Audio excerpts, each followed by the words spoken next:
তার জীবনে নতুন মানুষ আসছে, আমার মধ্যেই কমতি ছিল, আমি তার যোগ্য ছিলাম না। যোগ্য কাউকে পেয়ে গেছে, তাই ছেড়ে চলে গেছে। তুই থাকার পরেও নতুন কেউ কিভাবে আসে?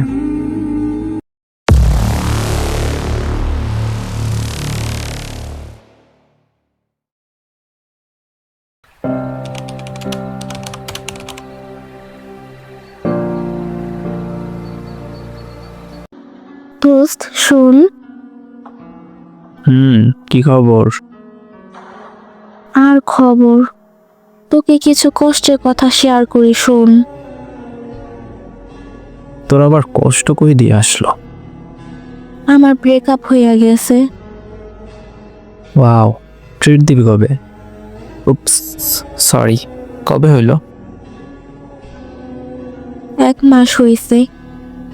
তাকে না বলা কিছু কথা আমি তোকে শেয়ার করতে চাই। দাঁড়া, একটা স্যাড মিউজিক লাগাইয়া নেই।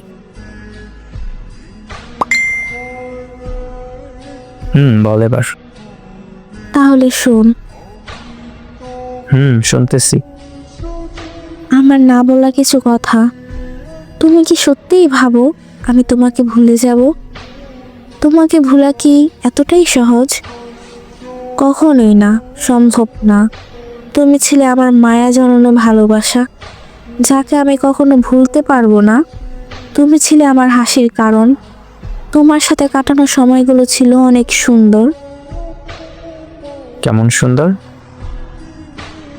রূপকথার জগতের মতো সুন্দর আর মধুর ছিল, যা আমার এখনো চোখে ভাসে। প্রতিটা মুহূর্ত আমার তোমার কথা মনে পড়ে। তোমাকে নিয়ে ভাবলেই চোখে পানি এসে পড়ে। বুকের মধ্যে এক অজানা ব্যথা আমাকে অনেক কষ্ট দেয়। দম বন্ধ হয়ে আসে, নিজেকে অনেক অসহায় মনে হয়। কিভাবে তোমাকে ভুলি? তুমি ছিলে সবার থেকে আলাদা, বিশেষ। তোমার স্মৃতি, তোমার হাসি, তোমার স্পর্শ, সব এখনও যেন মনে হয় সেই দিনগুলোর কথা।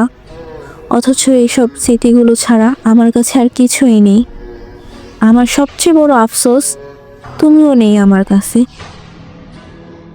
কথাগুলো অন্যরকম, কিন্তু তুমি কইরা কারে বললি? আমারে নাকি? না রে, আবেগের ঠেলায় বলে ফেলছি। ও, ব্রেকআপ হলো কেন? তার জীবনে নতুন মানুষ আসছে, আমার মধ্যেই কমতি ছিল, আমি তার যোগ্য ছিলাম না। যোগ্য কাউকে পেয়ে গেছে, তাই ছেড়ে চলে গেছে। তুই থাকার পরেও নতুন কেউ কিভাবে আসে? কারণ আমি তার মনের মতো ছিলাম না। সে আরো বেশি সুন্দর, স্মার্ট মেয়ে ডিজার্ভ করে। তাই তো নতুন সুন্দরী পেয়ে ছেড়েই চলে গেল। আবার ফিরে আসবে, কান্দিস না। হ্যাঁ, সে আসবে বলে তার অপেক্ষায় অপেক্ষিত আমি। সবশেষে আমি পাইলাম একটা অসহায় জীবন, যেখানে আফসোস আর অপেক্ষা ছাড়া আর কিছুই নেই। সে আসলে তুই মেনে নিবি? হ্যাঁ অবশ্যই, কারণ আমি সত্যিই ভালোবাসি। সে যেমনই হোক, সে আমার ভালোবাসা, আমার অনেক শখের পুরুষ। ও যদি আসে পরে আবার চলে যায়? কোথায় আর যাবে? ঘুরে ফিরে তাকে আমার কাছেই আসতে হবে। এই নিয়ে 7-8 বার গেল। সেই কয় মাস পর হলো সে ঠিকই আমার কাছে ফিরে আসছে, আবারও আসবে। আবার নিজের করে নিবি? এভাবে কত?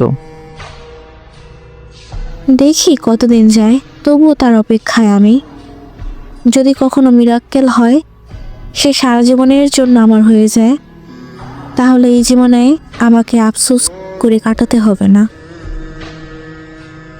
তোর হয়ে গেলে হবে কি জানো? তোর রাতে ঘুম পাড়িয়ে অন্য বেডিয়ে নিয়ে মাস্তি করবে। একবার আমার হয়েই দেখুক না, জীবন তেজপাতা করে দিব। সে তোর না হয়েই তোরে ধ্বংস করে দিল, আর তুই করবি তাকে তেজপাতা? হাস্যকর। বলা তো যায় না কখন কি হয়, সময় আমারও আসবো। আজকে তার সময়, সে দেখাইতেছে লীলা খেলা। যখন আসবে আমার সময়, তখন বুঝবো ঠেলা। মায়া লাগে তোর উপর। কেন রে? তুই নিজেকে নিজেই শেষ করে দিতেছ। হয়তো এটাই নিয়তি ছিল আমার। না, সব কিছু নিজেই করতেছো। হ্যাঁ, কিন্তু চাইলেও না সব নতুন করে শুরু করতে পারছি না। তার মায়া যে অনেক ভয়ঙ্কর। এভাবে নিজেকে শেষ করে দেব। প্রতিদিন বেশি করে লেবু খাইস, তোর প্রচুর পিনিক। তুই লেবু কিনা দিয়ে যাইস, লেবুর দাম অনেক। তোর জন্য এইটুকু করা যায়, কিন্তু তুই অলরেডি শেষ। এভাবে নিজেকে শেষ করলে আরে পাবি না। কাম ব্যাক কর। আমি ইউজলেস, আমার দ্বারা কিছুই হবে না। এভাবে না হয় শেষ হোক আমার ছোট্ট জীবন। সবাই যদি ভালো থাকে, সুখে থাকে, তাহলে খারাপ থাকবে কে? আমার কাহিনী এখানেই শেষ। তোরে যাই বলি না কেন, তোর কিছু হবে না। তোর মাথায় ঢুকবে না। হাত পা বাইন্দা 1 ঘন্টা পিঠে হিতে পারলে চাইলে তোর মাথার দরজা খুলতো। গু খা, তারপর হুশে আয়। বিষ আইনা দে, খাই, একবারে চ্যাপ্টার ক্লোজ। বুদ্ধিটা খারাপ না। তোরে বিষ খাওয়াবো, পরে তোরে মেডিকেলে নিয়ে গু খাওয়াইয়া ওয়াশ করবে। দেখে আনিস, বিষ আবার ডেট ফেল আনিস না। ঘুমা এখন। অনেক রাত হয়েছে, তুইও ঘুমা যা। হুফ, আল্লাহ হাফিজ। আল্লাহ হাফেজ দোস্ত।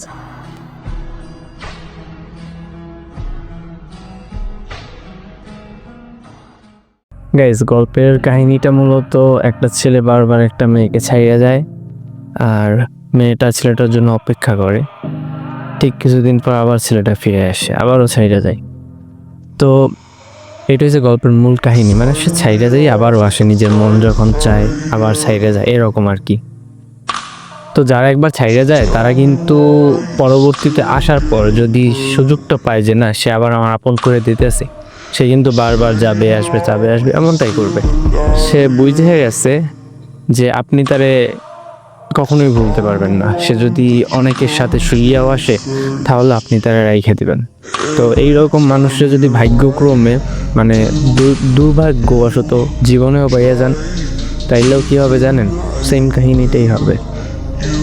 কারণ সে জানে আপনি তারে ছাড়তে পারবেন না, আপনি তারে কষ্ট দিতে পারবেন না। সে যদি ওইখানে মেয়ে নিয়ে যায়, বিয়ে করছেন, তারপরও মেয়েদের সাথে উল্টাপাল্টা করে, জানবেন একটু কষ্ট পাইবে, আপনার সাথে একটু মন খারাপ দেখাইবে, আবারও যেই সেই। তো এমন ভুল করবেন না।